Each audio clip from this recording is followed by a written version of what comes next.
So regardless, our advice is if you are able to or thinking about it, consider taking your pension commencement lump sum if you're over the age of 55, just to be clear, before March 2026. And that will then mean that you can get that as a South African tax resident free of tax. But please talk to us or another professional tax consultant or accountant first before you push the button.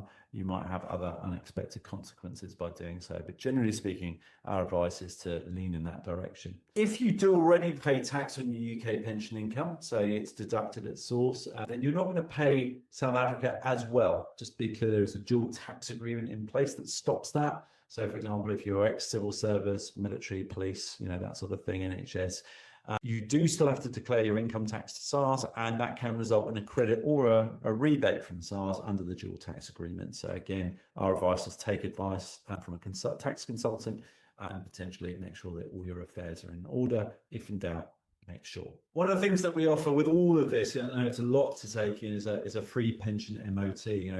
We look under the bonnet and assess what you have in place. So ask yourself these questions. Do you honestly know who your pension is with today?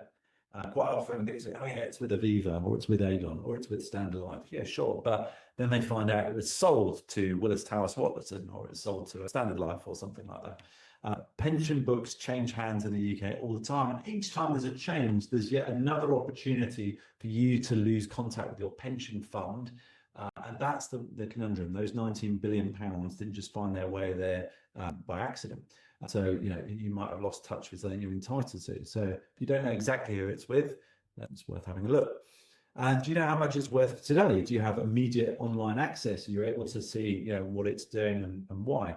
Do you know what it's invested in? And I'm not just talking about it's with Aegon or something like that. Do you actually know what they buy underneath? What stocks, what shares? What's the performance? If this was a cycle race, how is it competing against others in the peloton? Is it right at the front, or is it consistently at the back, lagging behind its peer group?